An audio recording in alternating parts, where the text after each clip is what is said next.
something special. Like every experience is crazy. Snoop Dogg was amazing because that's the first time I got to like work on every record on the album, and you know, the best thing about working on a whole. You were behind the whole Snoop Lion project. Yeah, I did everything on that record. So is that real? Is he really?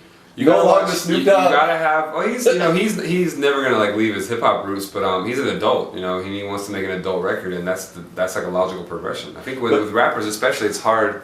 Rap's a young man in the world. You know what I'm saying? So I think with him, it was a logical progression, and he's flirting with the Rastafarianism, but I think it's more important that it's like about what the records mean, and like the records are serious, like they're deep, and a lot of it goes back to to Nate Dogg and Easy, like the old school, like his days, and like kind of like coming out of that scene and like seeing what's all happened now and how he's like one of the last men standing. And I think that's more about what it's about. It's not really about the Rastafarianism so much to say like as like a religion. It's more about how it relates to him. And I think it's really, you have to watch the film because that's going to be out at Sundance and South by Southwest Film Festival, and we had our first premiere in Toronto, and the film's actually really powerful.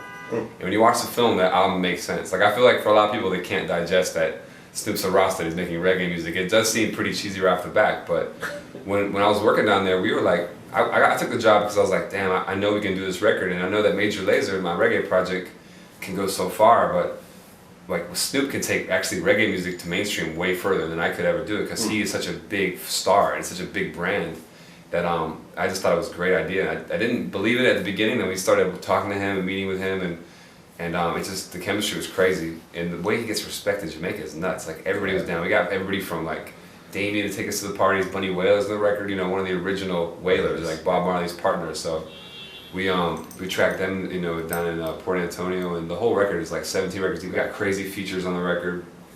I think that people are gonna be really surprised. And it's gonna be a real critical record. I think there's like a couple big singles that we have in there, but it's gonna be a really critical critics record.